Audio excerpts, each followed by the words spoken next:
Definition भी लिख लेना सर ग्राफ की। Yes. Graphs, every situation that can be considered can be represented graphically. It helps us in various calculation and it's easy to interpret in such graphs. Time is always taken on the x-axis while distance on the y-axis. Distance time graphs.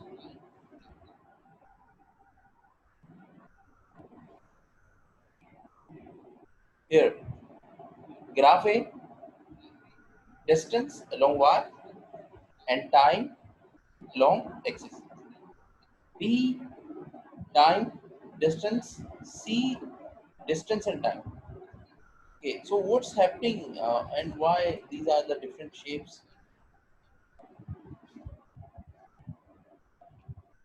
Let's see. Okay, so here are the distance time graphs of three objects in motion. As we know, the gradient of distance time graph represent speed. Any one student can define or tell me about gradient of the graph if you know from A to maths. Gradient अगर आप लोगों को पता हो किसी student को, तो student मुझे बताना चाहे, मुझे बहुत खुशी होगी। तो ग्रेडियंट आपने दिया हुआ ही नहीं है अभी तो।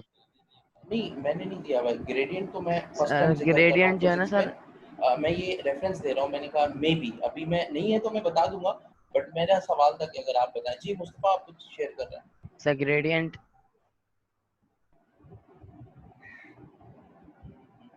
मैं सर एक और जीरो नाम होगा। ले रहा हूँ, मैं एक और नाम ले नहीं नहीं मैं कह रहा हूँ ग्रेडियंट किसे कहते हैं। ये ग्राफ तो आपके सामने ग्रेडियंट है। किसे कहते हैं? ग्रेडियंट ग्रेडियंट उस क्या लाइन था? को बोलते हैं जो कट होती है बीच से सर। अच्छा चलो मैं एक ठीक और है। नाम बता देता हूँ। ये ग्राफ देख रहे हैं, स्पेशली ग्राफ देख लें बी, बी शेप देखें। स्लोप, स्लोप कैसे मालूम करेंगे इस ग्राफ में? सर पढ़ा तो था मगर भूल गया मैं अभी।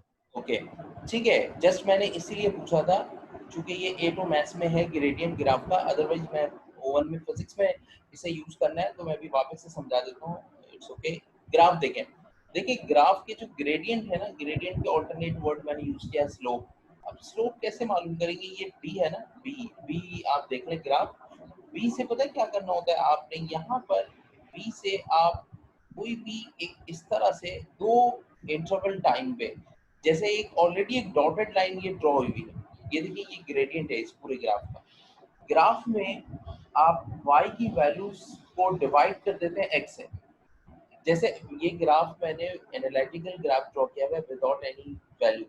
अगर यहाँ पर ये लाइन यहाँ से यहाँ तक होती 6, फॉर एग्जांपल ये 6 मीटर है, और ये टाइम यहाँ से यहाँ तक 3 सेकेंड्स है, ये 3 सेकेंड्स है टोटल, यहाँ से यहाँ तक 3 और यहाँ से यहाँ तक 6, तो 6 डिवाइडेड बाई 3 कर दें, आंसर आएगा 2। तो 2 जो है ये ग्रेडियंट है। आप लोगों से 2 इस ग्राफ का ग्रेडियंट है, 2 स्लोप है। मैं वापस रिपीट कर रहा हूँ, ग्रेडियंट का फॉर्मूला आपको याद दिलाता हूँ, y2 minus y1 divided by x2 minus x1। मैं इतनी डिटेल पे भी नहीं जा रहा, मैं बहुत आसान कर रहा हूँ। मैं कह रहा हूँ किसी भी ग्राफ का ग्रेडियंट किसी भी वैल्यू के ऊपर, किसी भी पॉइंट के ऊपर y को डिवाइड कर दे x से, y अपॉन x। ग्रेडियंट का फॉर्मूला सुन ले, बहुत आसान बता रहा हूँ, gradient is equal to y upon x। लिख लें सर, y अपॉन x। भाई साथ सलीम क्या लिखा है बेटा? ग्रेडियंट का फॉर्मूला बताओ। y upon x। अच्छा अब सर एक मिनट सर, वो ग्राफ की डेफिनेशन दिखा दें सर, एक मिनट सर, थोड़ा सा बस सही है सर। देखो y अपॉन x, अब y अपॉन x में ना जरूरी नहीं है कि हर बार एग्जैक्ट y गिवन हो।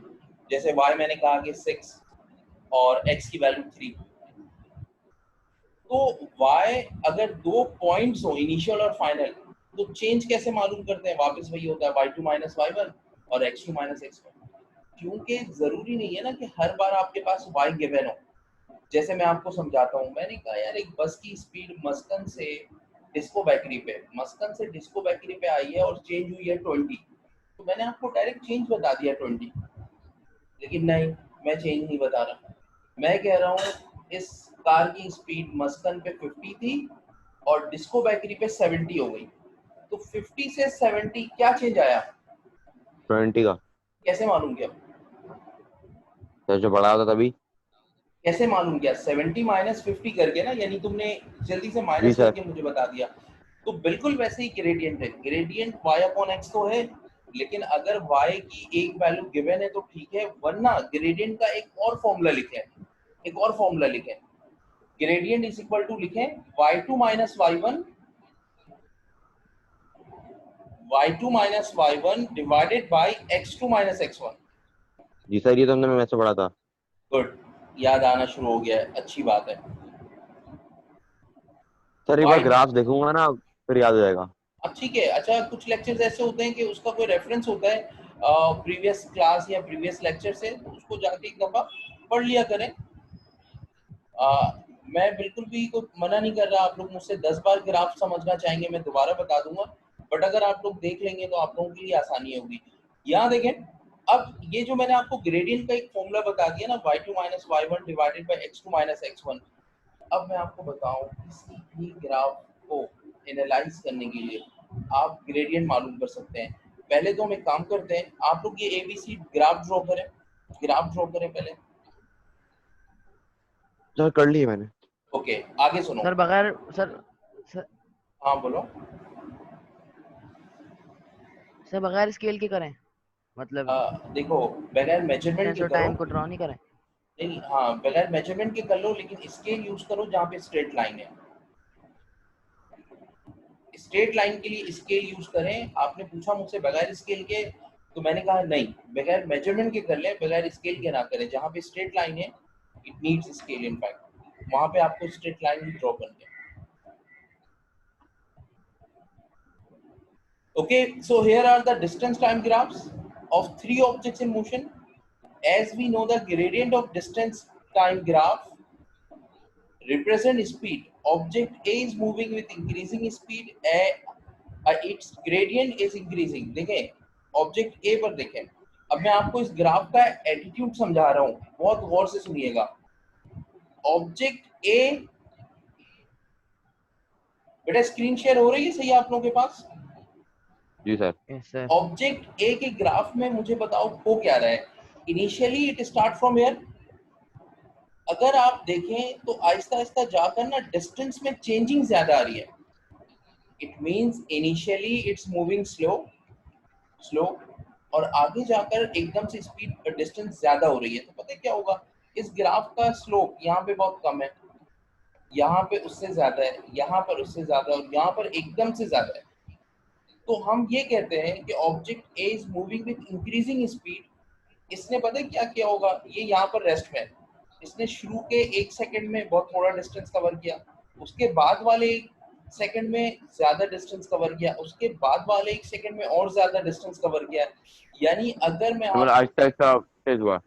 जी डिस्टेंस, जैसे मैं आपको बताऊं जस्ट लाइक दिस, अभी हमारे यहाँ बाहर स्कूल के बाहर पार्किंग में एक गाड़ी खड़ी है, ठीक है, और स्टॉप वॉच मैं लेकर बाहर खड़ा हूँ और मैं देखता हूँ इनिशियली तो ये 0 है, रेस्ट में, कार रेस्ट में। जैसे ही कार स्टार्ट होती है, मैंने क्या किया, स्टॉप वॉच ऑन किया और मैंने कहा यार अगले 6 सेकंड तक मैं इस कार को वॉच करूंगा। पहले सेकंड में मैंने देखा, पहले सेकंड में इस कार ने जो है ना कोई 6 मीटर डिस्टेंस कवर किया है, पहले सेकंड में 6 मीटर। उसके अगले सेकंड में 10, तो मैंने कहा अच्छा पहले सेकंड में 6 है, दूसरे में 10 मीटर है, यानी दूसरे सेकंड में उस कार ने ज्यादा डिस्टेंस कवर किया है। उसके बाद तीसरे सेकंड में 6, 10 और उसके बाद 22। तो मैं आपको ये बताना चाह रहा हूँ कि सर हर बहुत एक, कंट्री आपकी बिल्कुल। अच्छा सुनो, ये एक वापस से एग्जांपल बता रहा हूँ। एक कार रेस्ट में है, रेस्ट में कार खड़ी हुई है इस पार्किंग पे, ये बताओ उसकी स्पीड क्या होगी? 0। 0। स्टॉप वॉच ऑन करो, अगले 1 सेकंड में वो कार कितना डिस्टेंस कवर कर लेगी? 5-6 मीटर। नहीं नहीं, रेस्ट में, अभी भी रेस्ट में। 0। 0। अब जैसे ही स्टार्ट हुई, जिसकी कार थी वो आकर उन्होंने स्टार्ट की, कार स्टार्ट करके आगे जाना शुरू करते हैं। हमने स्टॉप वॉच ऑन किया, 1 सेकंड में हमने देखा कि 5 या 6 एक कोई वैल्यू वर्स कर लेते हैं, 6 मीटर 1 सेकंड में। उसके बाद अगले सेकंड में क्या हुआ, क्योंकि जाहिर है गाड़ी स्टार्ट होती है ना, आपको पता है कि जब स्टार्ट होती है एकदम से बहुत स्पीड पे नहीं चली आती, स्पीड अप नहीं होती, स्टार्ट होती है तो स्टार्ट तो होती है फर्स्ट गियर पे, गाड़ी उठाते हैं आगे जाते हैं। उसके बाद अगले सेकंड के बाद कोशिश होती है यार गियर चेंज करें, जरा स्पीड पकड़ें। तो अगले सेकंड में क्या होगा कि शुरू के सेकंड में अगर 5 मीटर कवर किया ना, उसके अगले सेकंड में 5 से ज्यादा डिस्टेंस कवर करेंगे, ठीक है। उसके अगले सेकंड में फिर हमने और ज्यादा डिस्टेंस कवर किया, तो उसका ग्राफ यूं ड्रॉ होगा। Graph a shows that speed is increasing. जी सर, समझ में आ गया।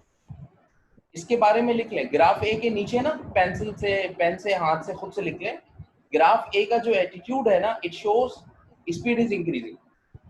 अगर किसी कार की स्पीड इंक्रीज हो रही है तो ग्राफ ए ड्रॉ होगा।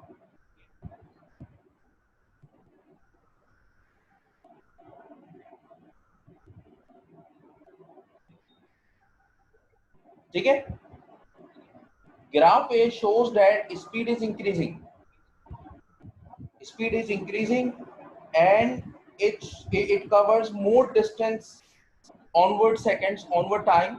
जैसे जैसे टाइम आगे की तरफ जा रहा है वो स्पीड जो है ना, स्पीड बढ़ रही है, डिस्टेंस ज्यादा कवर कर रहा है। All these words will be there जो कि हम इसके लिए यूज कर सकते हैं। जी, ग्राफ बी की बात करें जी, सर बताऊँ ग्राफ बी में क्या है? बता। सर सर गाड़ी शुरू में थोड़ी स्लो है, उसके बाद से वो एक ही कांस्टेंट स्पीड में बढ़े जा रही है, बढ़ जा रही है। Good good. और बस तुमने जो पहले स्लो का है उसको स्लो ना कहो, पहले ये कहोगे रेस्ट है, ये रेस्ट है, ये रेस्ट है, और रेस्ट के बाद से कंटिन्यू सर सर जब सेम तक क्लियर डिस्टेंस। है तब तक कांस्टेंट स्पीड है। जी जी, सेम डिस्टेंस कवर कर रही है। गुड। इट मींस ये पता है ये कौन सी कार है, ये कार वो है कि पहले सेकंड में 5, उसके अगले सेकंड में भी 5, उसके अगले सेकंड में भी 5, यानी कि डिस्टेंस जो है ना यूनिफॉर्मली इंक्रीज हो रही है। मैंने आपको भी एक एग्जांपल दी ना कि जैसे हर बार यूनिफॉर्मली, तो ये वो एग्जांपल है। और जब हम इसका ग्राफ ड्रॉ करते हैं तो it would be a straight line, और हर एक पॉइंट पे ग्रेडियंट सेम होगा, स्लोप सेम है, सेम एंगल से स्लोप है, सेम एंगल से ग्राफ ऊपर की तरफ जा रहा है। That is in fact this one, distance over time. Good. तो इसके बारे में हम क्या लिख सकते हैं, यूनिफॉर्म स्पीड है। जैसे वहां पे था ना स्पीड इज इंक्रीजिंग, यहाँ पे ये स्पीड नहीं बढ़ा रहा है बस, ठीक है।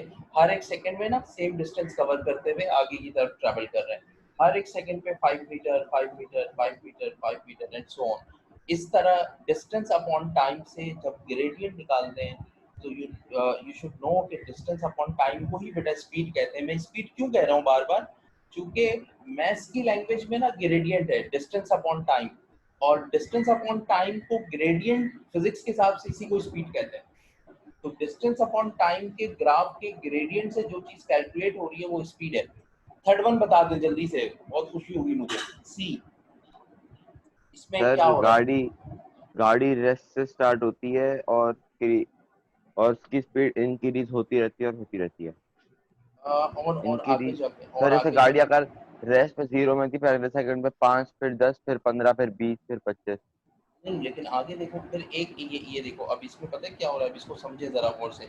ये देखें, यहाँ से रेस्ट है, रेस्ट में ना शुरू में एक सेकंड में अगर इसने 5 कवर कर लिए, लेकिन आप आगे देखें जो लाइन बेंड हो रही है, ये लाइन ना डिस्टेंस की तरफ से बेंड हो रही है, कर्व हो रहा है, नीचे आ रहा है। तो पता है क्या हो रहा है यहाँ पर, ए और सी बिल्कुल एक दूसरे का रेसिप्रोकल ग्राफ है।